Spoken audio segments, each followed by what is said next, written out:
from the studios of Postscript Media and Canary Media. I'm Shayle Kann, and this is Catalyst.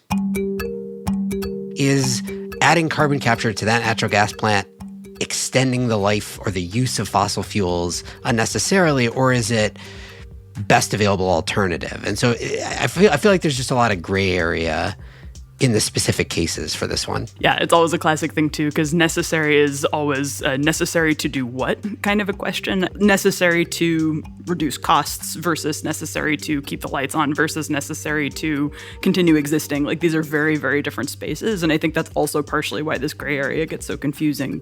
Time to untangle the knotty knot that is understanding what exactly is carbon capture, where should we do it, when should we do it, and when should we avoid it?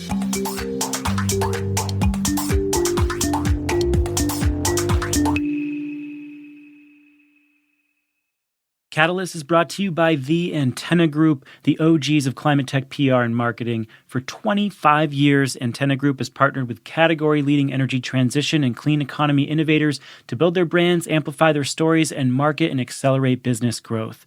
As climate tech moves from the age of innovation to the age of adoption, the stakes are different now, and they're a lot bigger. And there's never been a better time for your brand to leave its mark. If you're a startup, an investor, enterprise, or innovation ecosystem that's creating positive change, Antenna Group is ready to power your impact. Visit antennagroup.com to learn more. Catalyst is brought to you by RE+. RE Plus Events is headed back to Las Vegas from September 11th through the 14th at the Venetian Convention Center and Expo. It's the biggest B2B clean energy event in North America, featuring solar, energy storage, hydrogen, fuel cells, and more. They're bringing the energy industry together to create a cleaner future for all, and you can learn from top business leaders across the industry.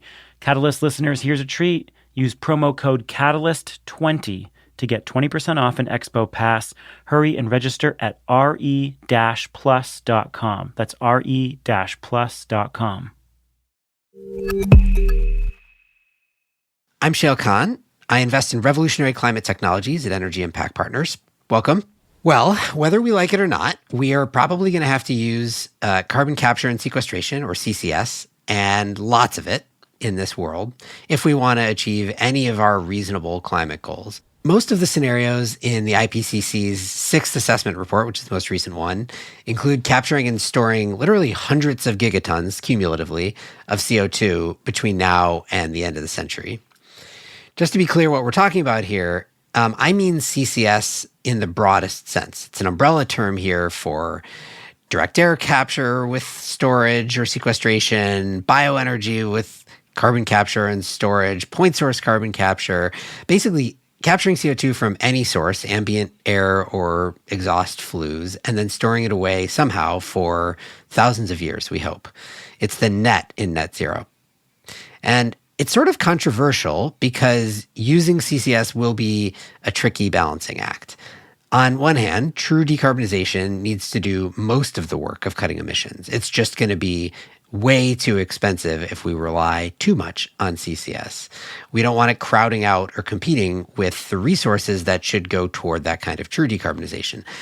On the other hand, we do need CCS, or we will need it, for a lot of the hardest to abate emissions that decarbonization can't get to, what we often call residual emissions, not to mention the fact that we are going to get to net zero and then probably need to go even further and become net negative globally because we will have overshot our carbon budget. So whether you're thinking about process emissions from steel or cement, where there are fewer zero carbon alternatives, or whether you're thinking about just getting to negative through things like direct air capture, CCS is definitely going to be a part of the mix here.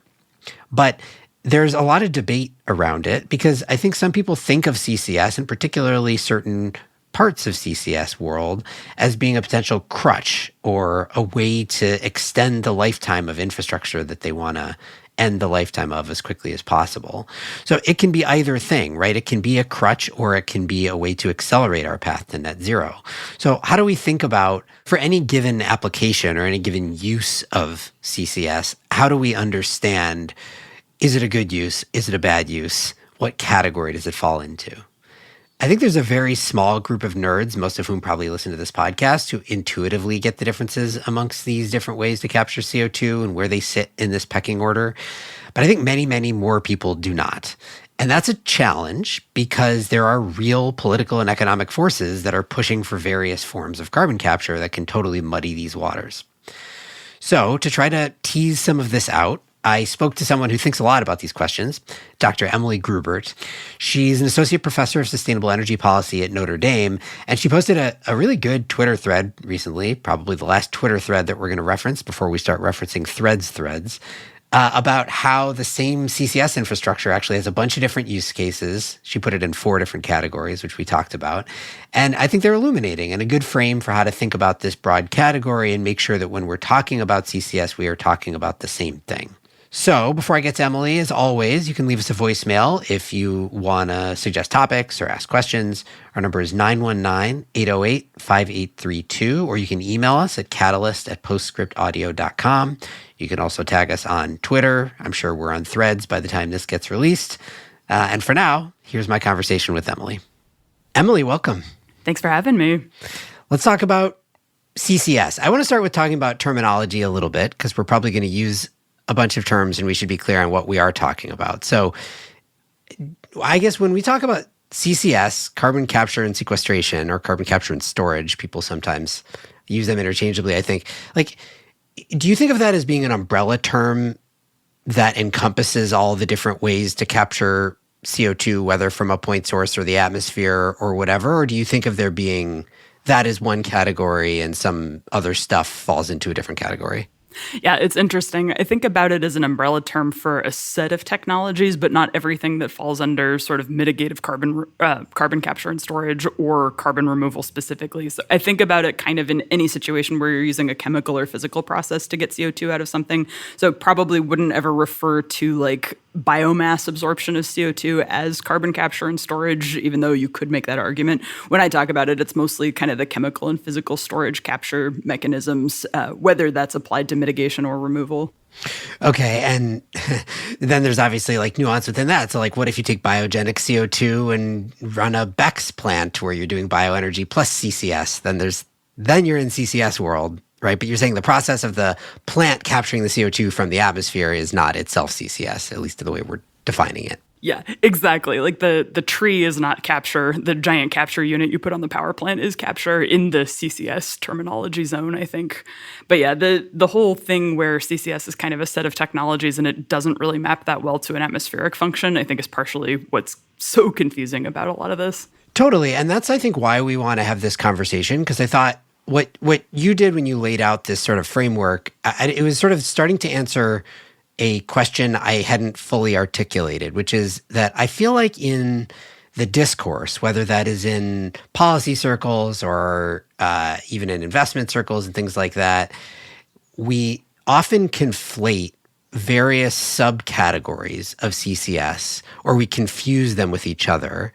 And it's only going to get worse, not better, in part because we're doing more of it, of all these different kinds. And there's like now a policy overlay with tax credits that vary for different things. And I think it is important to separate all that stuff out. And then, as you did, start to answer the question of, okay, like we're probably going to do some limited amount of all of this stuff. How should we be thinking about prioritization? What are good uses of CCS and bad, and so on? So I want to tease that out together. And we can maybe start by, I thought your frame of the 4 different uses of CCS is a good way to start. So why don't you walk us through sort of like what are the 4 things you can do when you are capturing and sequestering CO2? Yeah, absolutely. And I think one of the things that gets exciting about this is that I can even convince myself that there are different categories or subcategories. But broadly speaking, I think the first category and the one that we talk about the most is CCS applied to things where we really do have other solutions. And for the most part, that's basically fossil CCS. There's some things I think you can argue that are maybe not super well suited to alternatives at this point, but for the most part, fossil CCS applied to, a power plant that's using a fossil fuel or a refinery or something like that is kind of a way to deploy CCS to mitigate emissions in a way that could be substituted by something different. in practice, because this is mostly fossil stuff, I think that ends up looking a lot like lifespan extension or some way to keep using fossil fuels into a decarbonized future. That sounds, I think, maybe a little bit more aggressively judgy than I intended, because I do come down pretty hard on the notion that we need to phase out fossil fuels, but it doesn't necessarily mean that there are no circumstances where we would want to be able to use fossil fuels for a transition or for providing basic energy services or something like that. So it's a preservationist approach that's not necessarily always 100% of the time bad, but the net effect is to enable us to keep using fossil fuels. Now, yeah, I always struggle with that framing, the sort of preservationist way to think about it too, because so let's just give an imaginary example. So you've got let's just say a natural gas power plant, right? Now, to your point, the thing that you're sort of using to distinguish this category is that there are alternatives. So you could shut down the natural gas plant tomorrow and put together a suite of alternatives to replace it. Now, if you wanted to replace it one for one, all the generation from that natural gas plant, that might actually end up being kind of expensive if you did it today. And it'd be doubly expensive if you're shutting the natural gas plant down before the end of its useful life. And so, there's the micro version of it. Like in this specific case, is adding carbon capture to that natural gas plant extending the life or the use of fossil fuels unnecessarily, or is it best available alternative? And so I feel like there's just a lot of gray area in the specific cases for this one. Yeah, it's always a classic thing, too, because necessary is always necessary to do what kind of a question. I think I drive my students insane when they use these kinds of words in papers and such, because it's a multi-criteria and very value-based evaluation of what you're trying to accomplish, right? So necessary to reduce costs versus necessary to keep the lights on versus necessary to continue existing. Like, these are very, very different spaces. And I think that's also partially why this gray area gets so confusing, because one person saying, yep, I agree with you, we need to do this when it's necessary, might have a very, very different viewpoint of when that is. Yeah. Okay, but so the thing that distinguishes this category from the other three that we are going to talk about is you're saying this is adding carbon capture where generally on the combustion of fossil fuels, where we have a readily available alternative that, let's set aside the nuances of, the trade-offs that alternative presents, but there is an alternative. There is an alternative, exactly. Okay. Yeah. All right, so then what's the second category? So the second category, I think, is mitigative CCS. So you're avoiding emissions rather than removing them from the atmosphere, but on processes that we don't have other alternatives for. This is also one of these places where you can have a lot of arguments about what constitutes an alternative, but I think things like mitigating process emissions from cement plants fall into this category. You can reduce the amount of cement that you're using. We can come up with slightly different formulations for concrete that are less cement intensive, those types of things. But fundamentally, we're going to keep using cement in ways that are very, very difficult to imagine moving beyond. And cement, just the process of making it fundamentally results in CO2 emissions, even if you did full energy switching, efficiency, all that kind of thing. Basically, you're cooking limestone that drives off CO2. You've got to do something with that CO2. So this is one of those cases where unless you really get rid of cement or come up with something completely different that fulfills the same societal function, there's not really an alternative to having CO2 emissions from that process. And therefore, it's really hard to think about something alternative to a carbon capture and storage process.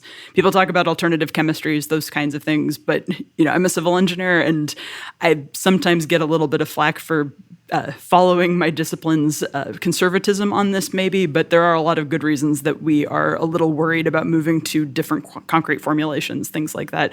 When you need a building to stay up, you probably are going to be using concrete. So it's one of these places where it's really hard to think about what an alternative might be. It's interesting because I think with regard to this category of CCS, I sometimes can convince myself that cement might be the only thing in this category where you need CCS to mitigate emissions from something. You could argue that maybe the same applies to iron and steel. There's some technological development that's actually kind of moving beyond that, but it is indeed true that you need some amount of carbon to make steel out of iron at some level. And so potentially there's kind of an ongoing carbon emission there. There are potentially other ways you could do it, but that's kind of the other example people bring up. And then maybe a couple of other chemical processes, but cement's kind of the huge one. Right. So here you're saying these are basically industrial processes that produce a lot of CO2 emissions. in most cases, at least in the cement case and maybe to some extent in the steel case, like CO2 is inherent to the process, not just a result of the combustion to get the heat or whatever, but it may be that as well. And the key point you're making, the distinction here between this and the first category is like, it's because I want to make an important distinction here too. It's not that there are no alternatives. It's that the alternatives are earlier stage, I would say. Whereas like replace a natural gas plant with something, yeah, you kind of know what your option suite is. And there's a bunch of technologies that are proven to do that. Again, there could be some cost and other challenges. But like in the case of cement and steel, yeah, there are actually emerging alternatives, but they're way earlier in the technology maturity cycle. So you couldn't realistically say today, I'm going to shut down every single cement plant in the world, replace it one for one with X, and keep building all the buildings that we need to build. We might be able to do that in 10 or 20 years, but we're not there today.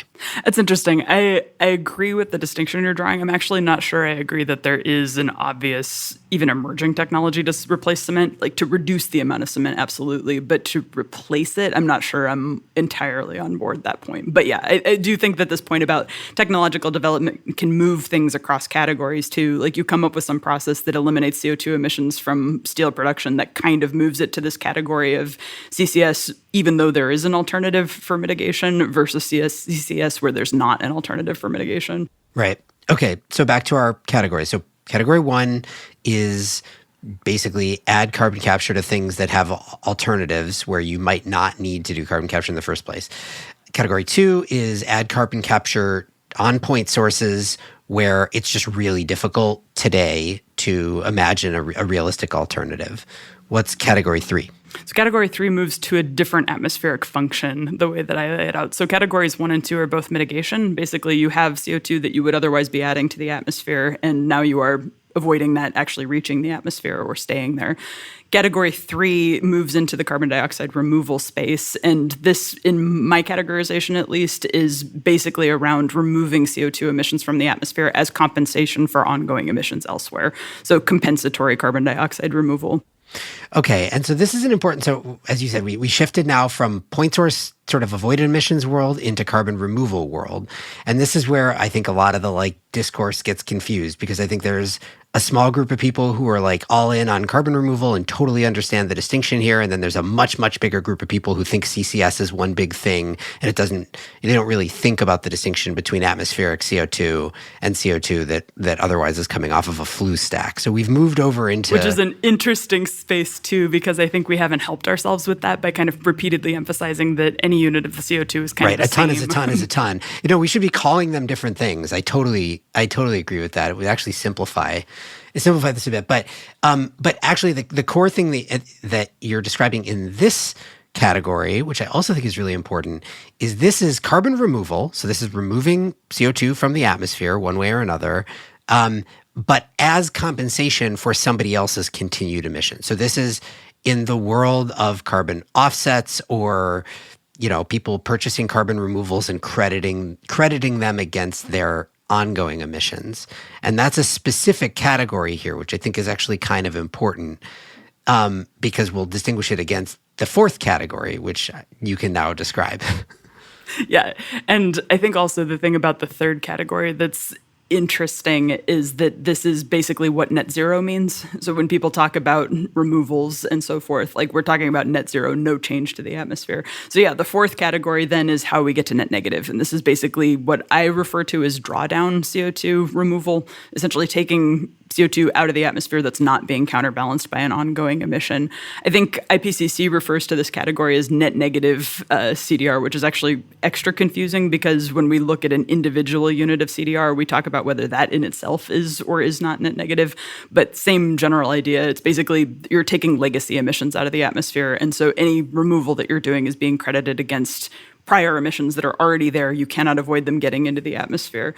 This one's also really interesting because depending on how you structure a CDR sector, this is either something that you can do before you've reached net zero in just a pure liability metric where you kind of purchase a unit of CDR and decide what you're applying it to, whether an ongoing emission or a legacy emission, or from a totally atmospheric perspective, this is something that doesn't happen until after you've reached net zero, because up until that point, you're always going to be compensating for something, even though it's possible that like the purchaser of the CDR might not be doing it for a liability that they own.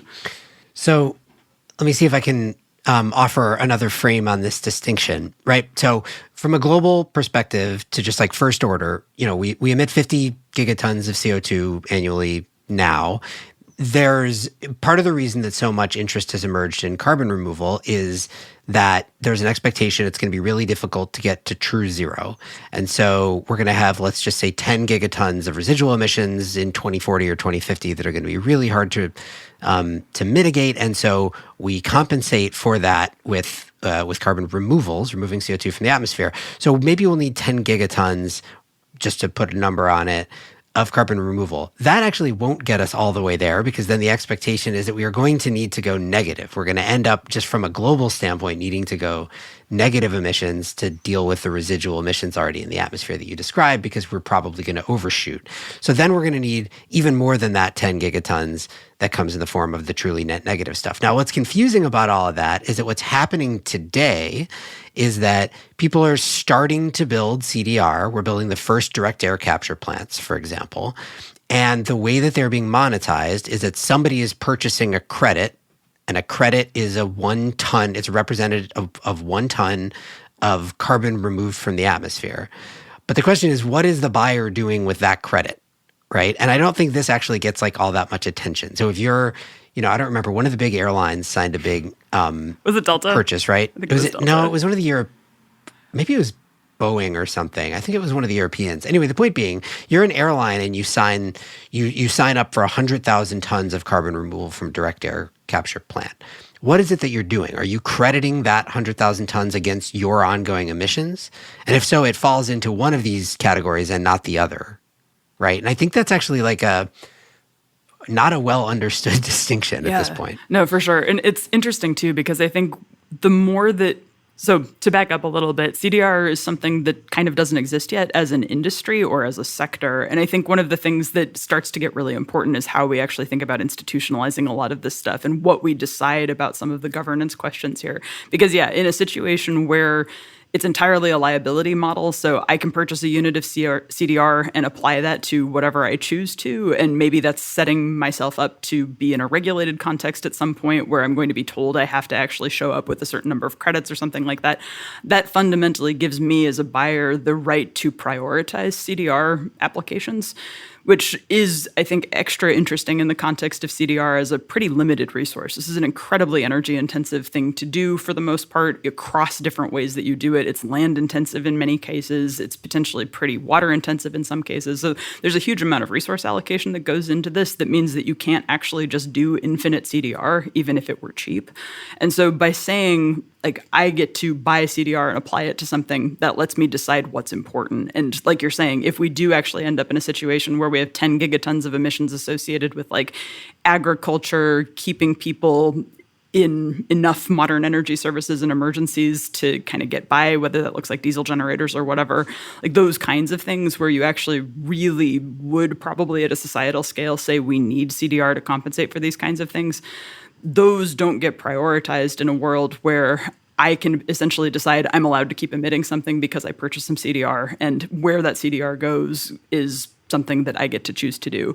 In a world where you look at it from a much more system level of just, deciding that we have a certain number of residual emissions that are going to be allowed to continue, and then kind of having CDR scale to that volume, essentially, that's a really different structure of governments and prioritization for how this limited resource gets allocated.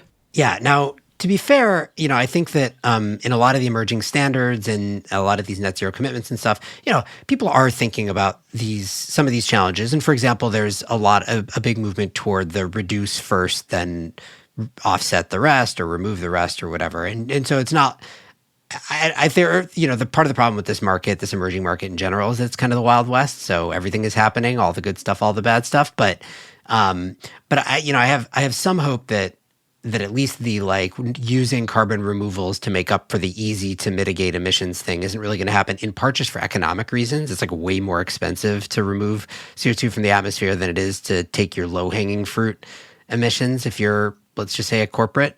But nonetheless, I do think that creates a complication in this market for sure. And I wonder how you think about the sort of crediting component of it as a result of this. Because I've been accused, so I'm generally pretty sensitive to like the messiness of the carbon market. I've talked about it on this show before. I think it's problematic. And I've been accused of, especially in the context of CDR, like, look, realistically, we need to scale this market at a pace. If you believe we're going to try to get to 10 gigatons by 2050 or whatever the number is, the slope of the curve of scaling for CDR as an overall market needs to be incredibly steep. And so we can't really afford at this point to like be perfect with regard to what these credits count toward. And so, for example, in this distinction between your third and fourth category of like offsetting somebody's emissions versus getting rid of residual emissions in the atmosphere, like, is that not just a luxury distinction that we should have in 2040?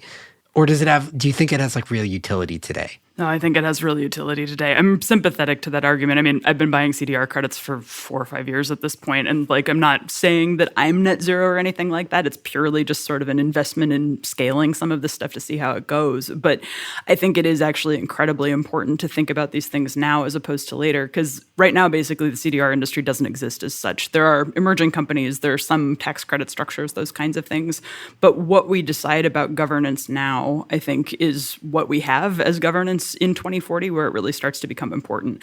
I agree with you that we're not going to get anywhere close to these distinctions actually mattering physically for a long time. But in terms of what we set up, what kinds of liabilities we're creating, and what kinds of investments, capital structures, basically like power structures that we're creating at this point, it's really easy to adjust those before they exist. Once you've created something that is incredibly, incredibly predicated on a specific market structure, it's really hard to change that. I think where it becomes incredibly important actually is just in this context of having something that's purely for profit and purely potentially based on compensatory CDR that's selected by an actor, as opposed to kind of being the net impact of a bunch of decisions that we've made regulatorily or otherwise in terms of who's actually allowed to keep emitting under these different circumstances, mostly because you can end up in a world where basically you increase that level of residual emissions by opening up a declaration by buyers essentially to say that my residual emission matters. And yeah, in terms of just creating the capital infrastructure, all that kind of stuff, it's going to look the same either way, but you basically extend the amount of CDR you have to do if you provide license for some of that compensatory CDR to be applied in places where you don't really need it. Catalyst is brought to you by Antenna Group. Antenna Group is the largest integrated marketing and public relations agency dedicated to the energy transition and clean economy. It represents a portfolio of over 75 category-leading companies across solar, storage, smart grid, EVs, electrification, carbon capture, sustainable materials, decarbonization, and beyond. They've been at it for 25 years before clean tech was even a word. They've built some of the largest brands in the industry along the way. With unmatched domain expertise and global teams led by industry insiders, Antenna Group is on the front lines helping climate tech companies with go-to-market strategy, public relations, digital marketing, and much more. If your company is looking to win the hearts of investors, customers, influencers, or strategic partners, look no further than Antenna Group. These guys are also hiring like crazy, so for all you climate communications warriors out there, go to antennagroup.com to check out job openings or to work with them on your PR strategy. Catalyst is brought to you by RE+. Mark your calendars for September 11th through the 14th and join your colleagues at the Venetian Convention Center and Expo. This isn't your average event. It's the largest B2B clean energy extravaganza in all of North America. Brace yourself for a mind-bogglingly large showcase of solar power, energy storage, hydrogen, fuel cells, grid-edge technologies, EVs, and more. RE+ Events is on a mission to unite the energy industry in a quest for a cleaner future. We're talking about a massive gathering of innovative minds and forward-thinking companies who are revolutionizing the way we power our world. And we've got an exclusive discount for all you Catalyst listeners. Use promo code CANARY20 and enjoy a 20% discount on an Expo Pass. Don't miss your chance to immerse yourself in the latest advancements and network with industry leaders. Hurry over to re-plus.com to learn more about this transformative event. Secure your spot. Again, re-plus.com. Okay, so part of the point anyway of this categorization is to then ask the question of, okay, like, does this help us prioritize a little bit? So back to the 4 categories, just as a reminder. Number 1, add point source carbon capture where there's an alternative. Category 2, add point source capture where there's not currently a good alternative. Category 3, do carbon removal, use it to compensate for somebody's continued emissions. Category 4, do carbon removal, period, and don't use it to compensate, right? So how do you think about how much of each of these things we kind of want to be doing, and how do we think about prioritizing them? Yeah, no, I think it's a really good question. And this is also an interesting question in the context of the compensatory removals, where I think there are some things that you do kind of have to do and some things that you don't have to do. So there's probably a sub-distinction there too. Nitrous oxide emissions from agriculture are kind of the classic one of really, really hard to get rid of, and kind of the basis of a lot of the food system that allows us to have a population the size that it is. So getting rid of that is not super probable. Their compensatory emissions actually do probably fall into a kind of higher priority category than compensatory emissions because I feel like not upgrading my natural gas fired furnace or something like that. And so I think when we think about priorities, really recognizing that there's not just social license questions about a lot of this, but actually resource constraint questions starts to guide how that conversation goes. With CDR in particular, I think we would do well to really recognize this as essentially a depletable resource in some ways.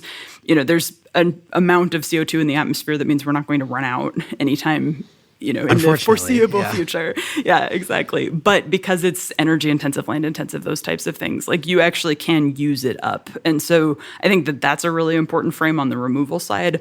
On the mitigation side, I think really recognizing how infrastructurally intensive some of this stuff is, and kind of the fact that you are hitching your wagon, so to speak, to some industries continuing to exist if you end up investing a ton of money and effort into certain of these pathways, also helps kind of point to prioritization. So one thing that I think about a lot on the mitigation side is basically how many technology generations might you expect if you do assume that we're going to reach deep decarbonization by the middle of the century. So for power, that probably looks like 1 generation if you assume a power plant lives kind of 30 to 50 years. And then hypothetically, you move on, and the fossil fuel industries that are supplying those kinds of infrastructures probably are a lot smaller or don't exist, but there's other reasons that you would expect that to kind of phase out over time. With stuff like cement, you might actually expect that we have some small amount of mitigative CCS kind of indefinitely. So maybe that's 3 or 4 technology generations before you see really something coming up to replace that. But then with something like CDR, this is potentially as many technology generations as you could project out, because after you kind of move past the stuff that you need to compensate for, some of which will happen indefinitely, some of which will kind of phase out over time, you still have this drawdown pool. And so in terms of prioritization, when we think about technology investments, I think really focusing on the stuff that we know we're probably going to need for a specific atmospheric application for a long time is a better move. In terms of actually what we're applying the various CCS, CDR technologies to, then I think thinking about what would a CCS or CDR minimal system look like? What do we not like about that? And then what do we maybe want to add to that in addition to the kind of absolutely necessary pieces of it? How do you think about, one of the odd things about all this is that at the end of the day, with basically all of these options, with the exception of some versions of CDR that are like mineralization or something like that, but in basically every other one of these options, you get the same thing, which is a stream of CO2 gas that you've got from somewhere. And then there's a bunch of infrastructure that has to get built to do something with that, right? There are CO2 pipelines that are getting built, permitted right now in the Midwest and sort of the Corn Belt around ethanol plants. And then obviously there's sequestration. You got to do something with it and let it stay there for tens of thousands of years, hopefully. So now we're permitting pore space and class 6 wells and so on. All that midstream and downstream stuff, or by the way, you could also utilize it, like turn it into jet fuel or whatever you're going to do. All that stuff is common across all these approaches, right? It's not unique to one or the other. So there's also, I think, an argument to be made that, like, if we're going to build a carbon management industry, it is to the benefit of the entirety of that industry and all of the things that we do agree that we need to do to just kind of, within some limits, kind of maximize how much of it we capture now, because that is going to get us to the point where we have all the midstream and downstream infrastructure we are definitely going to need no matter what.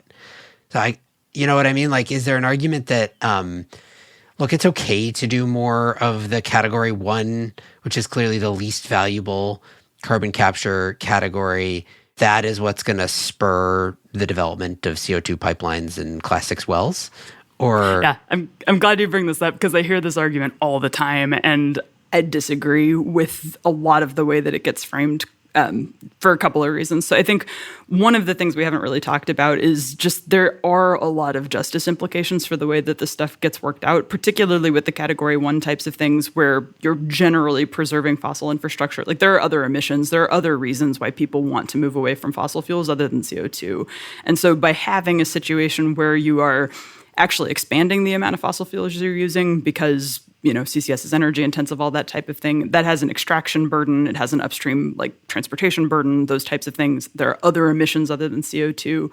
But that all aside, I think even if you're just looking at this from a CO2 perspective, the idea of maximizing now because you're going to need the infrastructure anyway fails, I think, in one major way, which is that it's not conscious of where that infrastructure needs to go.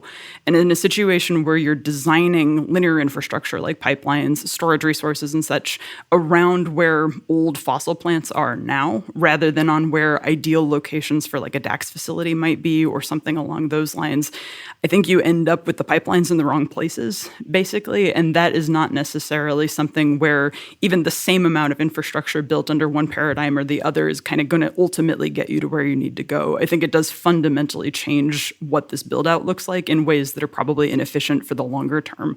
But yeah, because linear infrastructure lasts a lot longer than point source infrastructure even, like a pipeline, you're going to rebuild in the same place probably many times if you need to, because it's really hard to site new ones, those types of things. And that's probably going to be true for a long time. That kind of stuff lasts maybe 100 years, 200 years, as opposed to 30 to 50.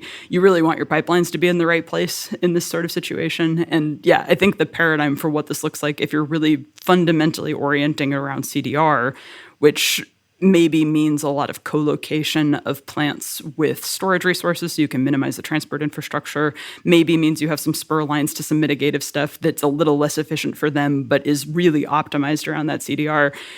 Maybe you don't need quite as much networking as you do with something that's mitigative. Maybe you don't need quite as much redundancy, those types of things.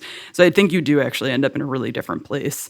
This point on redundancy, just to kind of tie that one out, I think one of the other really big infrastructure distinctions between mitigation CCS and removal CCS is basically that it matters if the CO2 is re-released in a very different way for something that's mitigative versus removal. This even maybe applies to compensatory CDR a little bit, but it's a real big problem in kind of a net zero circumstance if you have a mitigative CCS project releasing CO2 by accident. That means you need pipeline redundancy. It means you need ways to manage that CO2 otherwise.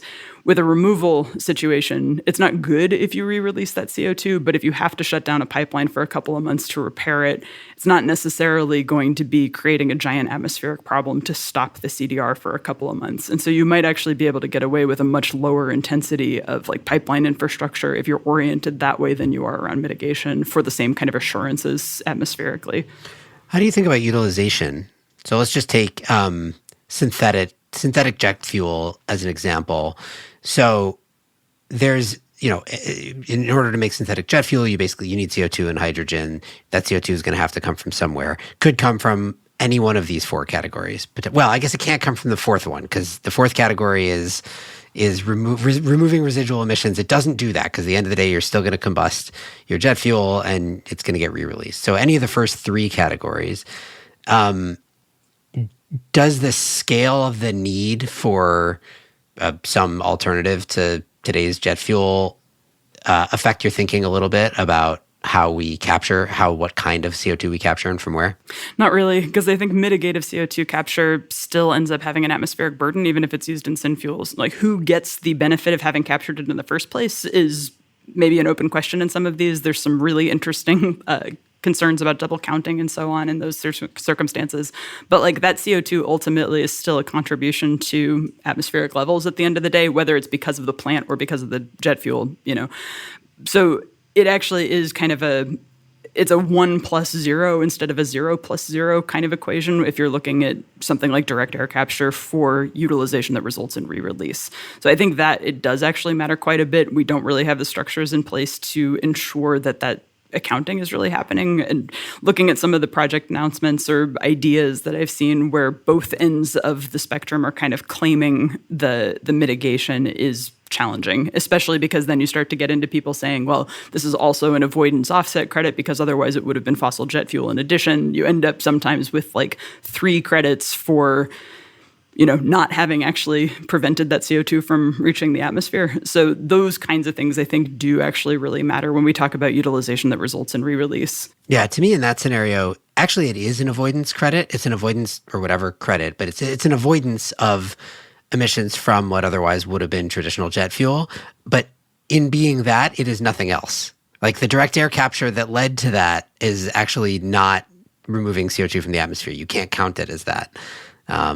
But this is the problem with these markets. And yeah, which is also kind of interesting because like what we're actually talking about when we think about avoidance credits depends on a counterfactual, and having the possibility of avoidance credits kind of forces people to thinking about the counterfactual being business as usual, as opposed to like, well, we have to do something else other than this. So what's that going to look like? And I think you end up crediting against a counterfactual that is maybe higher emissions than it would be absent that opportunity. Yeah. Okay. So to draw it all back then, how do you think about prioritization? What should we be doing of these 4 categories? How should we be incentivizing each of them, and help me like rank order the importance of each of them? Yeah. So in my view, I think we need to at least try to get to a world that minimizes the amount of CCS that we're doing, whether that is for mitigation or removal. And basically just because it's infrastructurally intensive, it's energy intensive, all of these kinds of things. Like we would rather do less waste management than more waste management, kind of all else equal. All else equal gets a little tricky sometimes because we actually do need to decide what we're trying to accomplish, and more waste management sometimes helps you manage wastes. Then that's not a bad thing. But I think doing the stuff that we have to do in order to reach net zero and then net negative needs to be the priority in my view. So really figuring out what does CCS look like in the cement industry, and what are the residual emissions that we really don't see being able to manage any other way than compensatory CDR.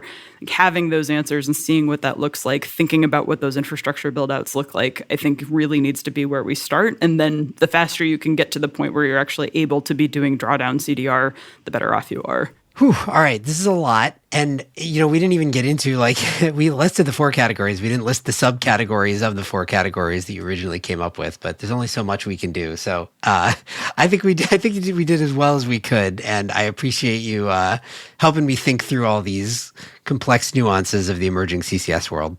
Yeah, thanks for the conversation. Dr. Emily Grubert is an associate professor of sustainable energy policy at Notre Dame's Keough School of Global Affairs.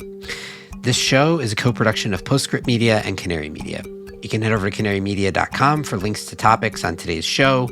And Postscript, as always, is supported by Prelude Ventures, a venture capital firm that partners with entrepreneurs to address climate change across a range of sectors, including advanced energy, food and ag, transportation and logistics, advanced materials and manufacturing, and advanced computing. This episode was produced by Daniel Waldorf. Mixing by Roy Campanella and Sean Marquand. Theme song by Sean Marquand.